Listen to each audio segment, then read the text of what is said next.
الحمد لله رب العالمين والصلاة والسلام على رسوله الكريم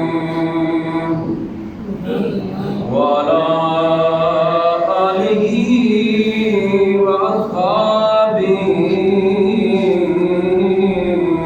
أجمعين.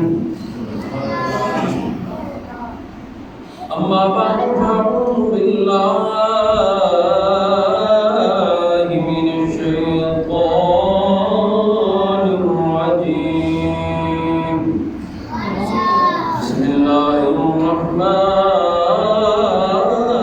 الرحيم. لا أقسم بهذا البلد وأنت حل بهذا البلد. آمنت بالله صدق الله مولانا العظيم. إن الله وملائكته يصلون على النبي يا أيها الذين آمنوا صلوا عليه وسلموا تسليما. الصلاة والسلام عليك يا سيدي يا رسول الله وعلى آلك وأصحابك يا سيدي يا حبيب الله. الصلاة والسلام عليك يا جد الحسن والحسين وعلى آلك وأصحابك يا محبوب رب المشرقين ورب المغربين. اللہ رب العالمین کی پناہمند بارگاہ کرم کے اندر ہدیہ درود و سلام عرض کرنے کے بعد معزز و محترم حاضرین و سامعین، السلام علیکم ورحمۃ اللہ تعالی وبرکاتہ۔ اس کے بعد اللہ رب العالمین کی بابرکت بارگاہ میں دعا ہے اللہ کریم مجھ نالائق ناکارہ خلائق کو حق سچ کہنے کی ہمت و توفیق عطا فرمائے۔ آپ کو مجھے سب کو مل کر اللہ کریم سمجھ کر عمل کی توفیق عطا فرمائے۔ میرے محترم سامعین حضرات، میں نے آپ کے سامنے اللہ رب العالمین کا بابرکت کلام قرآن کریم سورہ بلد شریف اس کی ابتدائی آیات کو تلاوت کرنے کا شرف حاصل کیا۔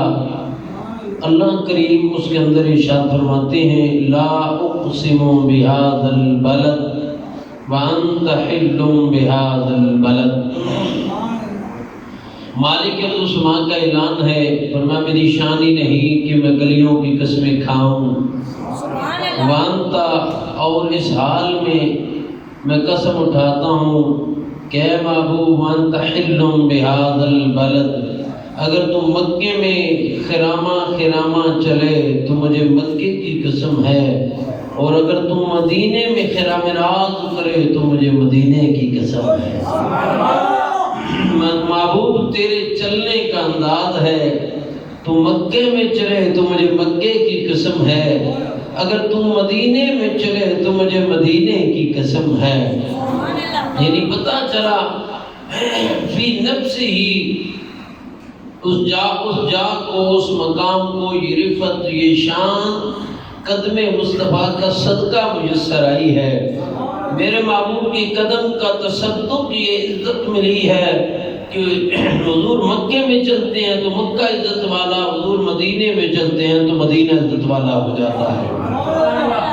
جیسا کہ اس آیت سے واضح ہے، اس نے واضح اعلان فرما دیا، فرمایا لا اقسم، نہیں قسم کھاتا، لا نفی بھی ہے، لا اقسم، میری شان ہی نہیں کہ میں قسمیں کھاؤں، وانتا بو علیہ، ہاں اس حال میں قسم کھاتا ہوں محبوب تو مکے میں چلے تو مجھے مکے کی قسم، تو مدینے میں چلے تو مجھے مدینے کی قسم ہے۔ تو میرے محترم سامعین حضرات، پتہ ہی چلا کہ یہ شان، یہ رفت، یہ مقام اس جگہ کو کیسے حاصل ہے۔ اس جگہ کے ساتھ میرے مصطفیٰ کے قدم کی نسبت ہے۔ صدقہ مصطفیٰ کے قدمین شریفین کا، مکے میں لگے تو مکہ عزت والا، مدینے میں لگے تو مدینہ شان والا ہے۔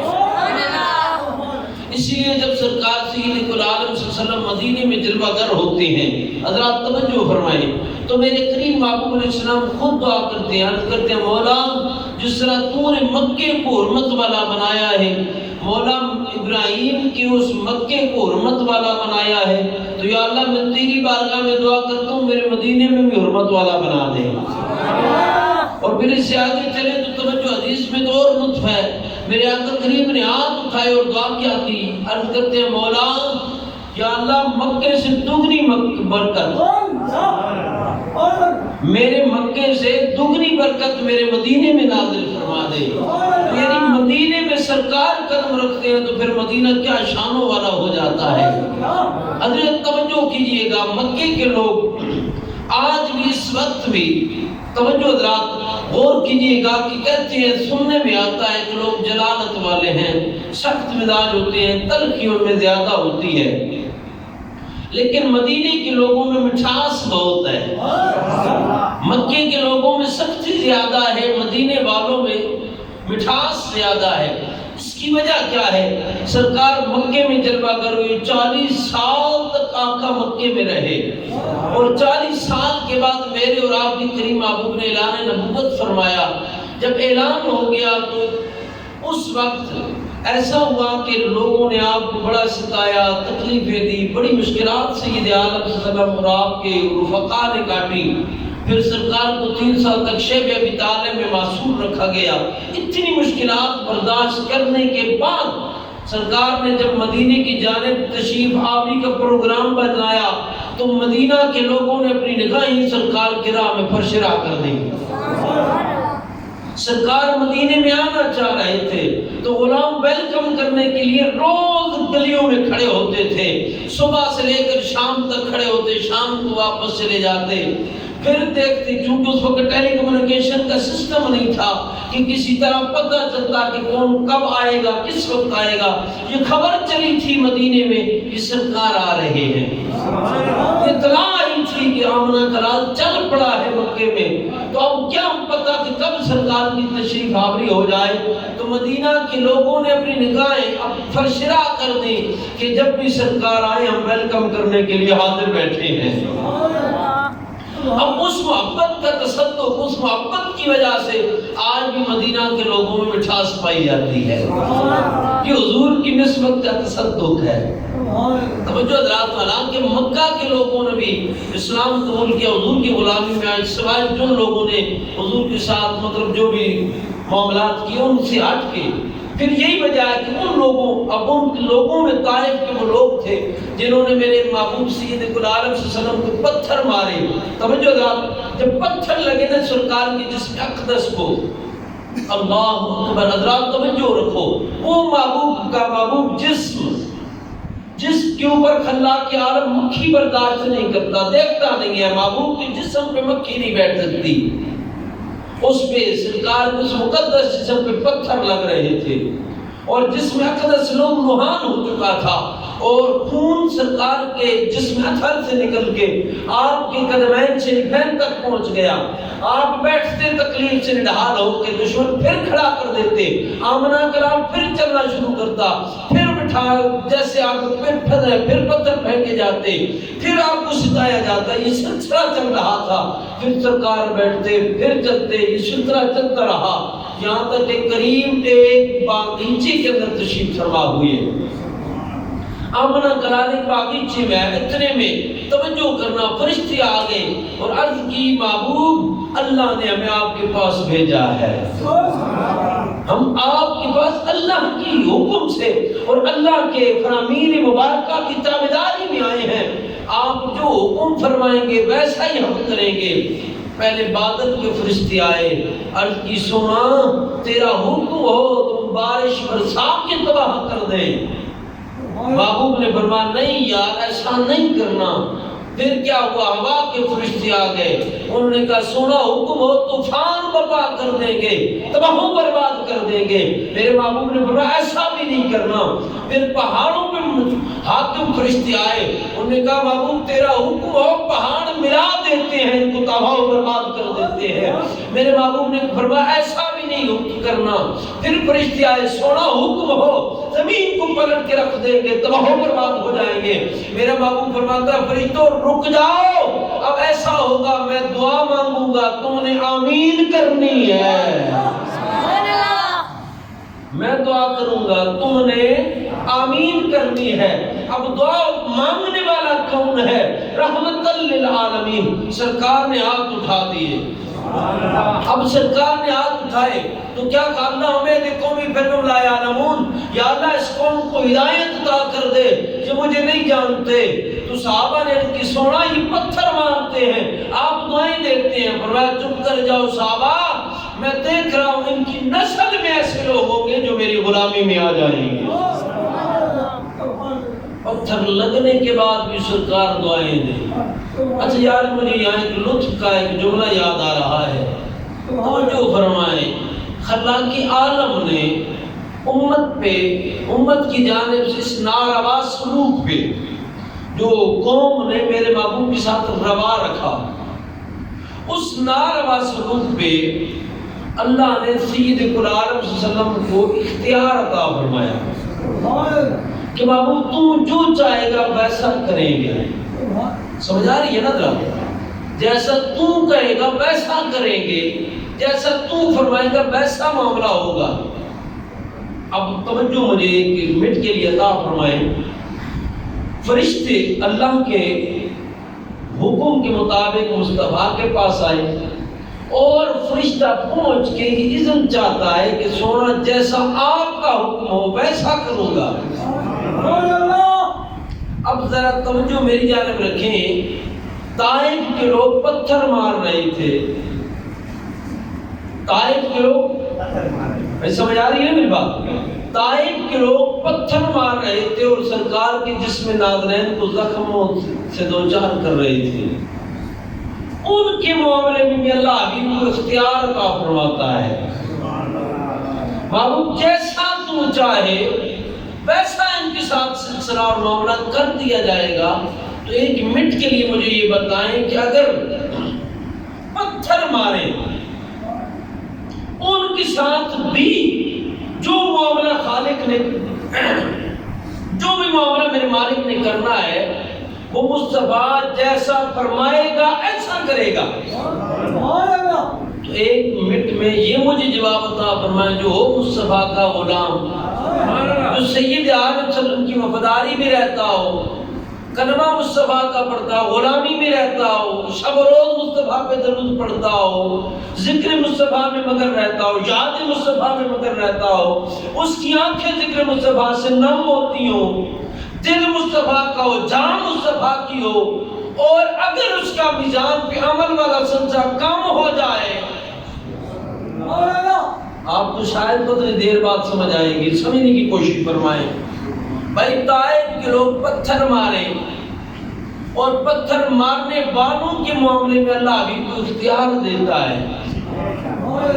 اے محبوب جیسا تو کہے گا ویسا کریں گے۔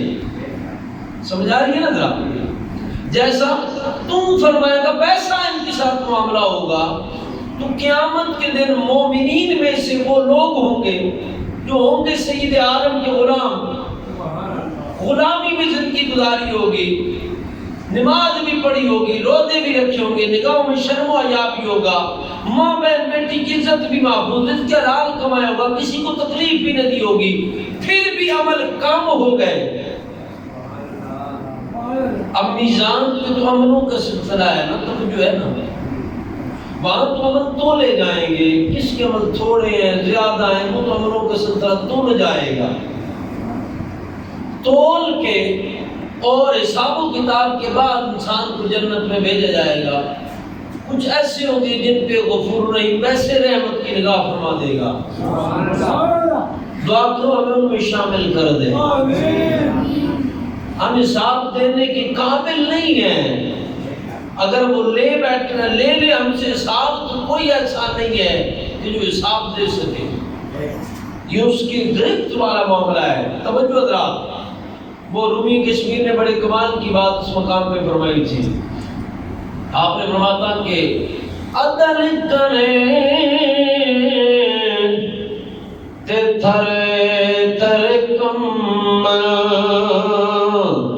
اچیاں شان والے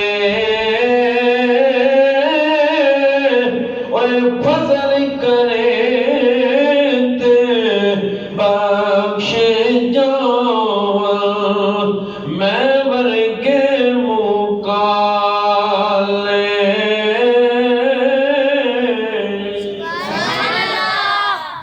اگر وہ عدل کر دے تو یہ مشکل ہے. فضل کرے تے بخش جان تے میں ورگے مکالے.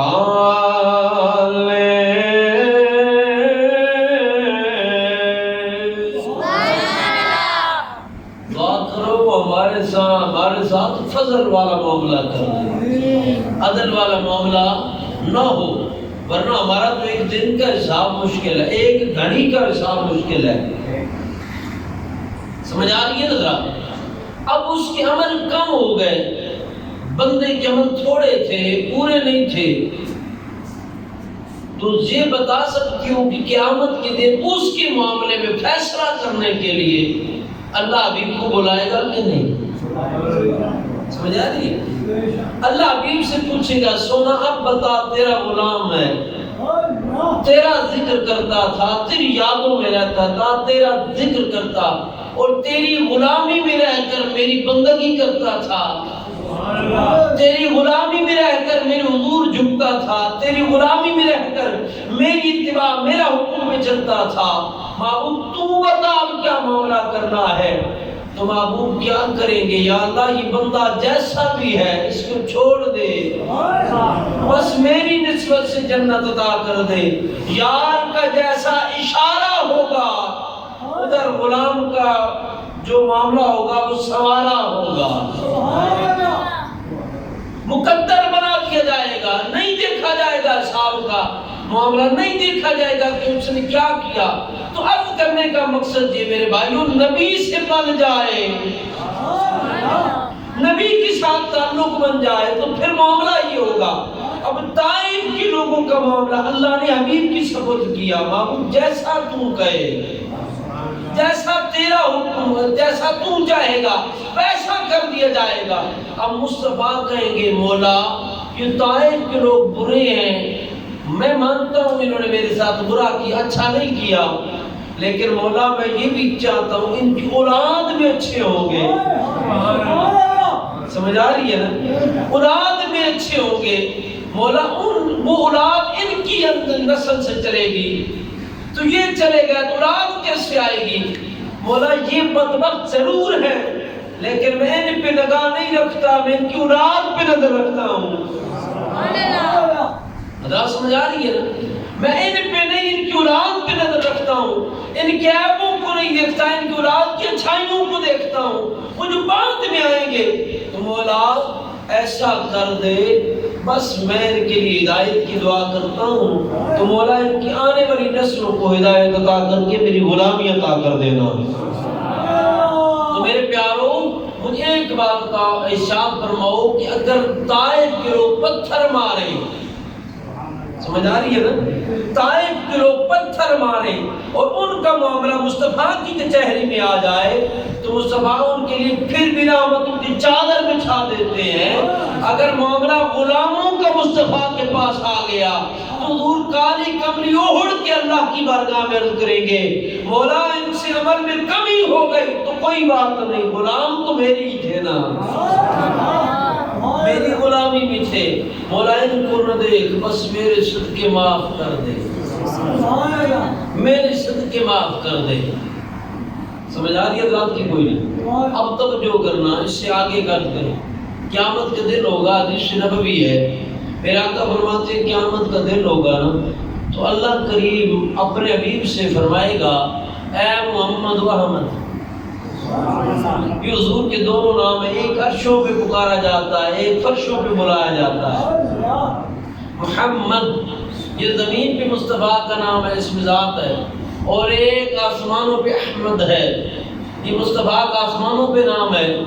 تو اب ایک نام وہاں ایک یہاں، تو اللہ اپنے حبیب کو دونوں ہی نام سے بلا لے گا. محبوب جائیے جنت میں، اے محمد احمد جنت میں جائیے. تو ہوگا کیا قیامت کے دن میں؟ حضرات توجہ، جتنی محمد اور احمد نام کے شخص ہوں گے سارے چل پڑیں گے، سارے چل پڑیں گے.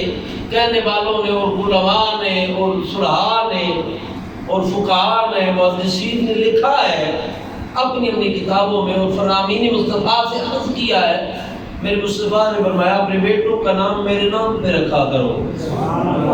آج تو نام رکھنے کے لیے لسٹیں نکالی جاتی ہیں، نئے جدید نام، نئے اینکروں پہ، ایکٹروں کے ناموں پہ، کریکٹر کے نام پہ. میں کہتا ہوں کسی کا آئیڈیا جو مرضی بنا لو، لیکن یاد رکھنا اپنے لیے آئیڈیل وہی چنو جو مصطفیٰ کی ذات بنتی ہے. اپنے بیٹوں کے نام مصطفیٰ کے نام کے ساتھ جوڑ کے رکھو. اب جب جس کا نام محمد ہوگا نا جی، قیامت کا دن ہوگا، تو اللہ اس بچے کی بخشی فرما دے گا اور اس کے والد کی بھی بخشی فرما دے گا. ماں باپ دونوں کی بخشش ہو جائے گی. یہ نام مصطفیٰ کا تصدق ہے. تو آگے چلتے ہیں. اللہ فرمائے گا اے محمد و احمد، اے پیارے حبیب جنت میں جائیے. یہ آواز آئے گی تو جتنے محمد اور احمد نام کے شخص ہوں گے سارے چل پڑیں گے، ساری جنت کو جا رہے ہیں. فرشتے کہیں گے مولا تو نے اپنے حبیب سے کہا، تو نے اپنے حبیب سے کہا کہ آپ جنت میں جائیں، محمد جنت میں جائیں، احمد جنت میں جائیں. تو یہ تو سارے چل پڑے ہیں، سارے محمد اور احمد چل پڑے ہیں جنت کو. آواز آئے گی جنت بھی میری، حساب بھی میں نے کرنا ہے، کتاب معاملہ بھی میں نے چیک کرنا ہے. اب جو یار کے نام پہ جنت سے میں جائے، مجھے حیا آتی ہے یار کے نام پہ جانے والوں کو روک کر واپس کر دوں. سمجھے یہ ذات کی کوئی نہیں. تو اس لیے یہ حضور کے نام کی نسبت، حضور کے ساتھ نسبت و تعلق کا تصدق کہ اللہ اتنا کرم فرما دے گا. تو اب توجہ کیجیے گا، جہاں سے بات چلی تھی وہ وہیں پہ کھڑی ہے. سمجھ آئے کہ کوئی نہیں. اللہ نے فرمایا زمین کی نسبت مصطفیٰ سے ہو جائے. ہے حضرات توجہ، زمین کے ٹکڑے کی نسبت مصطفیٰ کے در نیاز سے ہو جائے تو اللہ اس زمین کو کتنی عزتوں اور تاج اور مقام عطا کر دیتا ہے. اللہ فرماتا لا اقسم، بولو نا یار. تو ضروری نہیں ہوتا کہ ہر بات کو سر میں کہا جائے تو وہ بات بڑی ہوتی ہے، یا زور سے کہی جائے تو بات بڑی ہوتی ہے. بات وہی ہوتی ہے جس بات میں زور ہونا چاہیے. سننے والوں کو سمجھ آنا چاہیے کہ یہ کہنے والے نے کہا کیا ہے. سمجھ آ رہی ہے ذات کی کوئی؟ آواز کیا ہے؟ لا اقسم بہذا البلد، لا اقسم میری شان نہیں کہ میں گلیوں کی قسمیں کھاؤں، میری شان نہیں کہ میں اس زمین کی ٹکڑے کی قسمیں کھاؤں. نہیں کھاتا، باندھتا بہوالیا اس حال میں قسم کھاتا ہوں.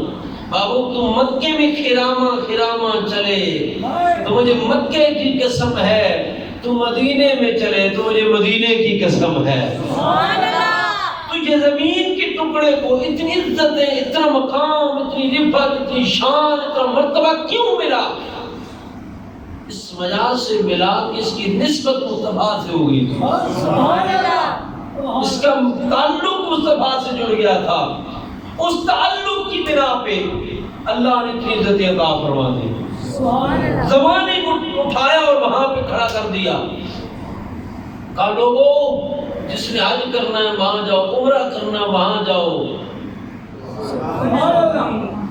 جنت کے نظارہ کرنا ہے وہاں جاؤ، اللہ کی رحمتوں کو دیکھنا ہے تو وہاں جاؤ. میرا گھر وہاں ہے، محبوب کا در وہاں ہے۔ مصطفیٰ کی نسبت کے تصدق کتنا عروج مل گیا اس زمین کو، ہے توجہ بھی کوئی نہیں۔ اور پھر ایک اور بات عرض کر کے آگے چلو، توجہ کیجئے گا یار، جب مسلمان نئے نئے ہوئے تو اس سے پہلے وہ کیا کرتے تھے؟ جو جاہلیت کا دور تھا تو جو مسلمان نہیں تھے وہ کرتے کیا تھے؟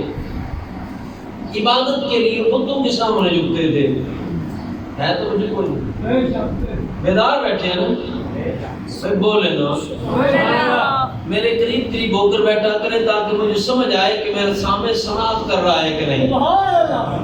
میں کہہ رہا ہوں کہ اب جو اسلام جنہوں نے قبول نہیں کیا تھا، زمانے جاہلیت کی بات کر رہا ہوں، تو جاہلیت کے دور میں جو لوگ تھے وہ کرتے کیا تھے؟ بتوں کی پوجا کرتے تھے۔ 360 بت انہوں نے کعبہ میں رکھے ہوئے تھے، 360 بت کعبہ کے در و دیوار کے اندر چپٹا کے رکھے ہوئے تھے، بتوں کی پوجا کرتے تھے۔ کسی کا خدا لکڑ کا تھا، کسی کا خدا تانبے کا تھا، کسی نے سونے کا بنا رکھا تھا، کسی نے چاندی کا بنا رکھا تھا، کسی نے کیسا خدا، کسی نے کیسا خدا بنا رکھا تھا، ہر ایک کی پسند کا اپنا خدا تھا۔ یہ زمانہ جاہلیت کا دور تھا، ہر ایک کا خدا تھا۔ کعبہ کو در و دیوار، کعبہ جیسے مقدس گھر کو 360 خداؤں سے پر کر رکھا تھا۔ سمجھ آ رہی ہے رات کی کوئی نہیں؟ تو یہ قوم بتوں کے سامنے جھکی ہوئی تھی، پتھروں کے سامنے جھکی ہوئی تھی۔ میرے محبوب کی جلوہ گری ہوئی، اعلان نبوت ہوا، اور میں چلو ان پتھروں سے ہٹو۔ یار پتہ نہیں کہاں سنو گے، پتہ نہیں کب تمہیں سمجھ آئے گا کہ ہم نے سننا بھی ہے کہ نہیں۔ بس یہی چسکے تلاش کرتے رہو اور اسی میں اپنے آپ کو گنوا دو، نہیں ہو جی کیا کرنا ہے۔ اب غور کرو، توجہ کرو، میں جو کہنا چاہتا ہوں 360 بت خدا کے گھر میں رکھے ہوئے، ہر ایک نے اپنے گھر کے در و دیوار کے اندر ایک نیا خدا بنا رکھا ہے۔ ہر گھر کے اندر خدا ہی خدا ہے، ہر گلی میں خدا، ہر گھر میں خدا، کعبے میں خدا، ادھر خدا ادھر خدا بنا، ادھر بنا، کسی کا سونے کا، لکڑ کا، چاندی کا، تانبے کا، پتھر کا، جس کو جو ملا خدا بنا دیا۔ خود ہی کھڑا، خود ہی سامنے کھڑا ہو گیا۔ کوئی بارش دے رہا، کوئی ہوا دے رہا، کسی کو کسی کے ساتھ کیا منسوب کر رکھا، کسی نے کسی کے ساتھ کیا منسوب کر رکھا، ہر ایک کے ساتھ اپنی وابستگی جوڑی ہوئی تھی۔ میں آپ کو ایک بات سنا دیتا ہوں، توجہ کیجیے گا۔ فرعون کا دور تھا، اس نے کہا انا ربکم الاعلی، میں بھی خدا ہوں۔ فرعون کہتا ہے میں بھی بڑا خدا ہوں۔ قوم ایک بات توجہ رکھیے گا کہ جب کوئی نہ نئی دکان کھلتی ہے تو وہاں خریدار خود بخود آ جاتے ہیں۔ یہ ہو ہی نہیں سکتا، جیسے کیسے تھوڑے تھوڑے جو بھی ہو وہ پہنچ جاتے ہیں وہاں۔ فرعون نے کہا کہ میں بڑا خدا ہوں، میں بھی خدا ہوں۔ اب ہوا یہ، قوم آئی، اس نے کہا کہ کیا سالی کا معاملہ ہے تو ایسا کرو خدا جی مہربانی کرو، بارش کا بھی اہتمام کرو۔ اب دعویٰ بڑا ہے، اب بڑے دعوے کے لیے تو ضروری ہے کہ کوئی دلیل لائی جائے۔ تو جو حضرات بھی کوئی اب دعویٰ جو کیا کہ میں خدا ہوں، تو خدا کے لیے تمہیں ضروری ہے۔ اب خدا کو یہ کہنا تو نہیں پڑتا کہ تمام کر کو انتظام کر، وہ تو دلوں کی جانتا ہے، لیکن سچا خدا جانتا ہے جھوٹوں کو کیا خبر، جو ہے کہ کوئی نہیں، وہ تو سچا ہے نا، وہ تو دل کی حقوق کو بھی جانتا ہے، اٹھنے والے خیالات کو بھی جانتا ہے۔ فرعون مہربانی کر، تو جو کہتا ہے میں انا ربکم الاعلی، بڑا خدا ہوں، تو بارش کا اہتمام کر۔ اس نے کہا چلے کچھ کرتے ہیں۔ دوسرے دن اس نے شیطان کو بلایا، شیطان آ گیا قریب، اس نے کہا بھئی علاقے میں بارش نہیں ہو رہی تو ایسا کرو، کوئی ایسا سلسلہ کرو کہ بارش ہو جائے، بارش ہو جائے۔ اس نے کہا جی کوئی مسئلہ نہیں ہے، بارش ہوگی، کل اتنے مٹ پہ ہوگی۔ نے کہا اچھا ٹھیک ہے، یہ تو قوم کو اس نے خوشخبری سنا دی کہ کل بارش ہوگی، اتنے 12:20 پہ مثال عرض کرو بارش ہوگی، لوگوں تیار رہنا۔ اب شیطان نے کیا کیا، جتنے شتونے تھے سب کو اکٹھا کر لیا، سارے چیلوں کو اکٹھا کیا اور ان کو کہا کہ اتنے بج کر اتنے منٹ پہ فضا میں جانا اور سب نے پیشاب کرنا ہے۔ سب فضا میں چلے گئے، انہوں نے پیشاب کیا اوپر سے۔ اب قوم کو کیا پتا، اوپر سے قطرات کیوں آنے تھے؟ قوم نے سمجھا یہ تمہاری بڑی بارش ہو گئی ہے، بارش برسنے لگی۔ اب ہوا یہ پانی آیا، لوگوں نے جو جو وصول کرنا تھا وصول کیا، لیکن عجیب معاملہ 2-4 دن کے بعد فضا آلودہ ہو گئی، بیماریاں پیدا ہونے لگی، سمیل آنے لگی۔ قوم فرعون کے پاس آئے اور کہنے لگی خدا جی پہلے جب بارش ہوتی تھی تو ایسا نہیں ہوتا تھا، نہ بو آتی تھی نہ بیماریاں آتی تھی، اب یہ کیوں ہو گیا ہے؟ سمجھ آ رہی ہے ذرا کی کوئی نہیں؟ یہ عجیب سا معاملہ کیوں ہو گیا؟ تو فرعون نے کہا بھئی ہو جاتا ہے، چلیں اس کا بھی حل کرتے ہیں، دیکھتے ہیں کیوں ہوا ہے۔ اس نے دوسرے دن پھر شیطان کو بلایا، اس نے کہا بھئی تم قریب آئے، یہ کیا کر دیا ہے؟ یہ بارش عجیب آئی کہ بارش میں یہ سمیل بھی ہے، بو بھی ہے اور بیماریاں بھی پھیل گئی ہیں، جبکہ پہلے ایسا نہیں ہوتا تھا۔ تو شیطان بھی تو آخر شیطان ہے، کہنے لگا پہلے سچا خدا بارش برساتا تھا، اب جھوٹا خدا برسا رہا ہے، اب یہ فیصلہ تم نے کرنا ہے کہ سچے خدا کی بارش کیسی ہوتی ہے اور جھوٹے خدا کی بارش کیسی ہوتی ہے۔ سمجھ آئی حضرات کی کوئی نہیں؟ فرمایا کہنے لگا کہ جیسا تو خدا ویسی بارش، یعنی جیسا منہ ویسی چپیڑ، جیسا خدا ویسی بارش، وہ تو سچا ہے، جب بارش برساتا ہے تو وہ زحمت بن کے نہیں رحمت بن کے برسا کرتی ہے۔ قرآن کہتا ہے فانظر الی آثار رحمت اللہ کیف یحیی الارض بعد موتہا، بارش کے آثار کو جب دیکھو، وہ جو زمین پہ پڑتے ہیں تو مردہ زمین کو زندگی عطا کر دیتے ہیں۔ سمجھ آئیے رات کی کوئی نہیں؟ تو یہ جو جھوٹے خدا ہوتے ہیں وہ ایسا ہوتا ہے۔ اب قوم نے بڑے خدا بنا رکھے، توجہ، بڑے خدا تھے، بڑی خدا تھے، جمع غفیر تھا۔ مصطفیٰ آ گئے، مصطفیٰ نے فرمایا چلو بھائی ان کو چھوڑو، یہ بھی جھوٹا ہے، وہ بھی جھوٹا ہے، یہ بھی جھوٹا ہے، یہ بھی جھوٹا ہے، یہ بھی جھوٹا ہے، سارے جھوٹے ہیں۔ اے محمد جب یہ سارے جھوٹے ہیں، ایک کون ہے وہ سچا؟ کس کے سامنے لا کر کھڑا کرو گے؟ وہ کون ہے؟ توجہ ہے کہ کوئی؟ وہ ہے کون جس کے سامنے لاؤ کہ ہمیں کھڑا کرو گے؟ بتاؤ تو صحیح، اس کا کوئی تعارف بتاؤ، کوئی پتہ بتاؤ، اس کی جگہ بتاؤ، ہمیں ملنا بھی ہے، دیکھنا بھی ہے۔ وہ کدھر ہوگا؟ وہ کہاں ہوگا؟ وہ اکیلا کیسے یہ سارے کام کرے گا؟ بارش بھی برسائے گا، نگرانی بھی کرے گا، دیکھے بھی گا اور بچے بھی دے گا، ان کی تخلیق کے مراحل بھی پیدا کرے گا اور اسباب زندگی بھی پیدا کرے گا۔ یہ اتنے نہیں کر سکتے، وہ اکیلا کیسا کرے گا؟ اب اس کا کوئی پتہ بھی ہونا چاہیے۔ قوم کو 360 خداؤں سے اٹھایا، 360 پتھروں سے اٹھایا، بلکہ ہزاروں پتھروں کے سامنے سے اٹھایا۔ اب پتہ نہیں آپ سمجھیں گے، کب سمجھیں گے، پتہ نہیں میں گوا دوں گا جملہ یا نہیں، آپ سمجھ آئیں گے توجہ اگلے جملے پہ کیجئے گا۔ قوم پتھروں سے اٹھی، اے محمد اب کریں کیا؟ فرمایا اب یہاں سے اٹھ کے کعبے کے سامنے جھک جاؤ۔ یا اللہ عجیب منظر ہے، قوم پہلے پتھروں کے سامنے تھی، پھر پتھر کے سامنے۔ سمجھ آ رہی ہے حضرات کی؟ قوم پہلے پتھروں کے سامنے تھی مولا، پھر پتھر کے سامنے جھکا دیا۔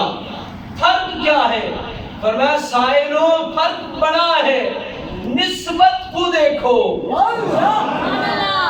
ان کی نسبت جھوٹ کے ساتھ ہے، ان کی کعبے کی نسبت سچوں کے ساتھ ہے۔ ان کا بنانے والا جھوٹا ہے، اس کو بنانے والا سچا ہے۔ یا اللہ ان پتھروں سے اٹھایا، اب کریں کیا؟ فرمایا صفا پہ چڑھ جاؤ، مروہ پہ چڑھ جاؤ، منا میں آ جاؤ، مزدلفہ پہ آ جاؤ، مقام ابراہیم پہ آ جاؤ۔ مولا کرے کیا، وہاں 360 تھے، یہاں بھی پتھر وہاں بھی پتھر، یہاں سے اٹھایا یہاں کھڑا کر دیا۔ اگر پتھروں کے سامنے جھکنا تھا تو جہاں پہلے تھے وہیں پہ کھڑے رہتے۔ آوازیں نسبت نہیں دیکھی، سمجھ آئیے کہ کوئی نہیں، نسبت کو نہیں دیکھا، ادھر شیطان کے ساتھ اور جھوٹے خدا کے ساتھ نسبت بنا رکھی تھی۔ ادھر تو دیکھو جس کی نسبت کبھی جناب حضرت ہاجرہ کے ساتھ ہوتی ہے، کبھی جناب اسماعیل کے ساتھ ہوتی ہے، کبھی جناب حضرت ابراہیم کے ساتھ ہوتی ہے، کبھی حبیب اللہ محمد مصطفیٰ کے ساتھ ہوتی ہے۔ تو پتہ چلا نسبت تو مقام بدل دیتی ہے، نسبت تو مقام بدل دیتی ہے۔ اب حضور توجہ کیجئے گا، آخری جملے پہ انتہا پہ آپ پہنچا ہوں، اور اللہ کرے یہ جملہ انتہائی قیمتی ہے اور سمجھ جائیے، ہے توجہ کہ کوئی نہیں؟ ایک دفعہ توجہ، بس میں آپ کو چاہتا ہوں کہ کچھ سمجھا سکوں۔ جو انتظار میں بیٹھے رہتے ہیں نا گھر میں، انہیں کیا ضرورت اس چیز کی، وہ سارے مفتی ہوتے ہیں، سمجھنے کی کوشش فرمائیں، اور جو چند آ جائے بس وہی سمجھ جائیں۔ یہ وہ موتی ہیں جو تمہارے گود میں ڈالے جا رہے ہیں، یہ انتہائی قیمتی موتی ہیں، سمجھنے کی کوشش، معزز سامعین توجہ سے سماعت کرنے کی کوشش فرمائیں۔ اب ذرا توجہ ہے کہ کوئی نہیں؟ اب غور فرمائیں، حکم ہے کہ اطیعوا اللہ و اطیعوا الرسول، اطاعت کرو اللہ کی اور اطاعت کرو اس کے رسول کی۔ اچھا، اطاعت کے لیے ضروری ہوتا ہے کہ جس کے نقش قدم پہ چلنا ہے وہ سامنے چلے، کر کے دکھائے، پھر بندہ اس کے پیچھے چلے۔ ہے سامنے توجہ کی کوئی نہیں؟ وہ کر کے دکھائے، سامنے ہو، اتباع تب لازم آئے گی۔ یا اللہ تجھے دیکھا نہیں، تو نے کچھ کر کے دکھایا نہیں، بتایا ہے، اب یہ صحیفہ انقلاب ہمارے ہاتھوں میں ہے، لیکن تو نے خود سنایا بھی نہیں۔ یہ لانے والا جبریل ہے، سنانے والا حبیب رب العالمین ہے۔ پھر یہ کہتا ہے کہ اب اس کے پیچھے چلو، کہتا ہے کہ اطاعت میری کرو، چلو اس کے پیچھے، اطاعت میری کرو۔ مولا اس کے پیچھے راز کیا ہے؟ مجھے کہ کوئی نہیں۔ اچھا چلو اور آسان کر دیتا ہوں، اس کو سمجھنے کے لیے تھوڑا اور آسان کر دیتا ہوں۔ اصول اور قاعدہ اور ضابطہ ہے، کتب میں درج ہے، اصول کی بکس میں۔ تعظیم صورت کی ہوتی ہے، بے صورت کی، سمجھ رہے؟ تعظیم صورت کی ہوتی ہے، بے صورت کی نہیں ہوتی۔ تعظیم کے لیے صورت کا ہونا ضروری ہے۔ اب صورت نہیں ہوگی تو تعظیم کیسے کرے گا؟ سمجھ رہے ہیں نا میری بات؟ مرشد کے سامنے بندہ جھکتا ہے تو مرشد کے شخصیت سامنے ہوگی تو جھکے گا، احترام کرے گا۔ مطلب احترام کی بات کر رہا ہوں، ہاتھ دست بوسی کا شرف تبھی پائے گا کہ سامنے کوئی ہوگا تو۔ قرآن شریف کی تعظیم وہ حیت و صورت سامنے موجود ہے، کتابی شکل موجود ہے، احترام کرنے والا احترام کرے گا، سمجھ رہے ہیں؟ جب کوئی تلاوت کرے گا تو پھر اس کی تعظیم ہوگی۔ ہے تو مجھے پتہ چلا تعظیم کس کی ہے؟ صورت کی، بے صورت کی۔ سمجھے، کوشش کریں ایک جملے کے لیے۔ تعظیم صورت کی ہوتی ہے، بے صورت کی۔ اچھا دوسری جانب جائیں، یہ کلیہ موجود ہے، آن دی ریکارڈ۔ حکم ہوتا ہے کہ نماز میں سجدہ کس کو کرو؟ ہم یہ بھی کہتے ہیں کہ مالک جسم و جسمانیات سے پاک بھی ہے۔ آپ کو سمجھ آ رہی ہے؟ مالک ظاہری اعضاء سے پاک بھی ہے۔ ہم یہ بھی مانتے ہیں کہ وہ ان اعضاء کا محتاج ہے۔ اگر ہم اب توجہ کیجیے گا کیوں ہم ایسا کہتے ہیں، اب ہمارا عقیدہ یہ کیوں ہے؟ انتہائی حساس ترین جملہ ہے۔ اب اگر یہ کہا جائے کہ ہاتھ ہے، اب جب یہ ہاتھ مانا جائے گا تو ہاتھ کی کیفیت پہ توجہ ہوگی، انگلیاں کتنی بڑی ہیں، ناخن کیسے ہیں، ہاتھ کی ہتھیلی کتنی ہے، اس کی لمٹ کتنی ہے؟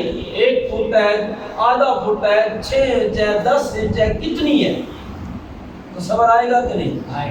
بولو نا یار، جب بولتی کیوں نہیں مجھے یہ بتاؤ؟ سمجھ زیادہ آ جاتی ہے تو ہضم کر جاتی ہو، یا سمجھ نہیں آتی تو نہیں آتی تو بول کے بتاؤ سمجھ نہیں آئی۔ سب سے زیادہ مجھے نوجوانوں پہ غصہ آتا ہے، یہ چپ کر کے بس یہ بیٹھے تھے جیسے کہ سارے ہی دارالفتہ سے فاضل ہو کے آئے ہیں۔ سبحان اللہ، اللہ کے بندوں میں تم سے ہی مخاطب ہوں، میں تمہیں سنانے چلا ہوں، تمہیں بتا رہا ہوں، جو نہیں سمجھ آئی تو پھر سمجھ لو۔ اب یہ کیفیت آئی، اب جب ہاتھ کی کیفیت پہ توجہ گئی تو پھر ہاتھ اور ہاتھ کے ساتھ متعلق جسم کی بھی توجہ گئی کہ نہیں؟ ہاتھ کتنا ہوگا، آگے کلائی کیسی ہوگی، بازو کونی تک کیسا ہوگا، کندھے تک کیسا ہوگا، یہ کیفیت جائے گی۔ اب یہ ایک محدود جسم ہو گیا کہ نہیں؟ ہو گیا نا؟ تو مالک تو وہ ہے، خالق تو وہ ہے جو ان حدوں سے پاک ہے، جس کی کوئی حد لا متعین، جو میرے چھوٹے سی عقل میں نہیں آتا۔ سمجھ آ گئی ہے؟ ہم کہتے ہیں کہ وہ جسم جسمانیات سے پاک ہے، وہ ظاہری جسم جسمانیات سے پاک، اس کی شان ہے۔ میرا محبوب واپس آیا، کسی نے کوئی صحابی نے حضرت بکر نے پوچھا سونے رب کو کیسے دیکھا؟ فرمایا رہے تو ربی آسن سورہ، میں اپنے رب کو خوبصورت صورت میں دیکھ کے آیا، بس بات ختم۔ نہ حضرت بکر نے وضاحت چاہیے، نہ مصطفیٰ نے آگے بیان کیا، نہ ہمیں اس سے اوپر ڈسکس کرنے کی اجازت نہیں۔ ہم مانتے ہیں وہ لا شریک ہے، وہ لا مکانوں میں رہتا ہے، وہ جگہ سے پاک ہے، وہ جسم جسمانیات سے پاک ہے، وہ اپنی شان ہے، وہ جیسا ہے، وہ ہمیں بس اس کے اس کیفیات پہ پڑھنے کی ضرورت نہیں، بس ہمیں یہ ماننا ہے کہ وہ لا شریک ہے، وہ الوہیت میں کسی کا اس کا کوئی شریک نہیں، ذات میں اس کا کوئی شریک نہیں، صفات میں اس کا کوئی شریک نہیں، وہ علام الغیوب ہے، وہ مالک ہے، قدوس ہے، سلام ہے، مومن ہے، محمن ہے، عزیز ہے، جبار ہے، متکبر ہے، خالق ہے، ساری شانیں اس کی ماننی ہیں۔ سمجھ رہے میری بات؟ یہ اس کی شانیں ہیں۔ اب ان خیالات میں گم ہو کر ہم یہ سوچیں کہ وہ جسم کیسا ہے تو پھر انسان کا عقیدہ توحید متزلزل ہو جائے گا۔ تو جب عقیدہ توحید متزلزل ہوگا تو انسان تباہ و برباد ہو جائے گا۔ میں نے اتنی لمبی بات کرنا نہیں تھی، جس کے لیے کرنا پڑی وہ صرف آپ کی خاموشی کے سبب کہ آپ کو شاید ابھی تک میری بات پہنچی نہیں ہے۔ اب حضور سنیے، ہمارا اصول کیا ہے کہ عزت کس کی ہوتی ہے، تعظیم کس کی ہوتی ہے؟ کس کی؟ بالکل نہ بولو یار، میں تقریر یہیں پہ چھوڑ دیتا ہوں، شاید کسی اور کو سنا دوں گا۔ کیا خیال ہے؟ وہ تعظیم کس کی ہوتی ہے؟ تعظیم کس کی ہوتی ہے؟ تعظیم باہر والے کی تعظیم، بے صورت کی تعظیم نہیں ہوتی۔ یہ آپ کو پتہ نہیں کہاں جا کر یہ بات ملے گی، مجھے نہیں معلوم، آج کل تو یہ مشکل ہی ہوتی جا رہی ہے۔ اب سنیں، یا اللہ جب تعظیم صورت کی ہے بے صورت کی نہیں تو تجھے سجدہ کیسے کرے؟ تعظیم تیری کیسے بجا لائیں؟ اصول یہ پڑھا ہے ہمیں، بڑوں نے یہی پڑھایا ہے، سمجھایا بھی یہ ہے، اور یہ بھی بتایا ساتھ کہ اللہ جسم جسمانیات سے پاک ہے۔ سمجھ آ رہی؟ اللہ یہ بتایا گیا کہ تو ظاہری جسم و جسمانیات سے پاک ہے، یہ بھی بتایا گیا کہ تعظیم صورت کی ہوتی ہے بے صورت کی نہیں، یہ بھی سمجھایا گیا کہ ایسی صورت نہیں کہ جو انسان کی عقل وہم میں گردش کر کے انسان اس کا کوئی تخیل بنا سکے۔ بولا پھر تعظیم کیسے ہو، جھکے کیسے؟ اب آ گئی یہ میرا گھر ہے، اس کے سامنے جھک جاؤ، دیکھنے والا یہ سمجھے گا، دیکھنے والا یہ دیکھے گا کہ یہ کعبے کے سامنے جھکا ہے، سمجھنے والا یہ سمجھے گا کہ یہ رب کی تعظیم کر رہا ہے۔ مولا تعظیم کرنی ہے، کریں کیا؟ اتباع کرنی ہے، کریں کیا؟ اطاعت کرنی ہے، کریں کیا؟ فرمایا یہ جو مدینے میں میرا محبوب چل رہا ہے، یہ جو میرا مصطفیٰ ہے، اس کے نقش قدم پہ چلتے جاؤ، جیسا جیسا میرا حبیب کرتا جائے گا بس اس کی اتباع میں چلتے جاؤ۔ یہ اتباع صرف مصطفیٰ کی نہیں ہوگی، میں خدا کی بھی اطاعت کہلائی جائے گی۔ سمجھ آئیے، اطاعت اور فرمانبرداری مصطفیٰ کا نتیجہ، نسبت کا نتیجہ کتنا کمال رکھتا ہے۔ سمجھ آئیے حضرات کی کوئی نہیں؟ دیکھیں نا، مثال دے دیتا ہوں، وقت کے دامن میں گنجائش نہیں، وقت آگے چلا گیا، لیکن یہ سمجھنا ضروری ہے، یہ خدا پتہ نہیں کون سمجھے گا کون نہیں۔ اللہ نے کھلیا کی مسلات نماز قائم کرو، کسی کتاب میں کسی تفسیر میں اللہ کا کوئی آگے فرمان نقل نہیں۔ قرآن کی اس آیت میں یہی کچھ ہے، اللہ نے آگے یہ نہیں بیان کیا نماز کیسے پڑھنی ہے، نیت کیسے باندھنی ہے، ہاتھ کہاں باندھنے ہیں، رکوع کیسے کرنا ہے، سجدہ کیسے کرنا ہے، قعدہ کیسے بیٹھنا ہے، تشہد، کچھ بھی بیان، بولو بھائی، بیان نہیں ہے۔ حکم ہے نماز پڑھتے جاؤ، یا اللہ پڑھنی کیسی ہے یہ تو بتایا نہیں، بولا نماز پڑھنی ہے، یہ تو طریقہ ہی ہمیں سمجھ کوئی نہیں آیا، کریں کیا؟ فرمایا میں نے تمہیں بتایا ہے نماز پڑھو، سیکھنا ہے تو در مصطفیٰ پہ جاؤ۔ یا اللہ وہاں کیا ہوگا؟ فرمایا سلو کما رأیتمونی اصلی، حضور فرماتے ہیں لوگوں نماز ویسا پڑھو، ویسے پڑھو جیسے مجھے پڑھتا دیکھو۔ یا اللہ تیری عبادت کرنی ہے، مصطفیٰ کو دیکھ کر نماز پڑھے، سمجھ آ رہی ہے؟ عبادت تیری کرنی ہے، تیرے مصطفیٰ کو دیکھ کر تیری بندگی کرے۔ فرمایا ہاں یا اللہ وجہ کیا ہے؟ فرمایا جب تم نیت کرو گے نا تو میں دیکھوں گا میرے یار کی ادا ہے کہ نہیں ہے، جب تم قیام کرو گے تو اس میں دیکھوں گا کہ میرا یار ہے کہ نہیں، رکوع میں جاؤ گے تو میں دیکھوں گا میرا یار ہے کہ نہیں، سجدے میں جاؤ گے تو میں دیکھوں گا میرے یار کی ادا ہے کہ نہیں، قعدہ سلام تک جاؤ گے میں دیکھتا جاؤں گا میرے یار ہے کہ نہیں۔ اگر تمہاری یار نماز میں میرے جان کی ادا بھی ہوگی، میرے جان بھی ہوگا، نماز بھی قبولیت ہوگی تو میں جنت بھی ادا کر دوں گا۔ پتہ چلا رب تو نماز قبول ہی وہ کرتا ہے جو نسبت کا صدقہ ہوتی ہے۔ تو پتہ چلا اللہ نے فرمایا لا اقسم بہذا البلد، محبوب میری شان نہیں کہ میں گلیوں کی قسمیں کھاؤں، وانتا بہو حالیہ، اس حال میں قسمیں کھاتا ہوں۔ محبوب تم مکے میں چلے تو مجھے مکے کی قسم، تم مدینے میں خرام راز کرے تو مجھے مدینے کی قسم ہے۔ محترم سامعین حضرات، تو اللہ عمل کی توفیق دے۔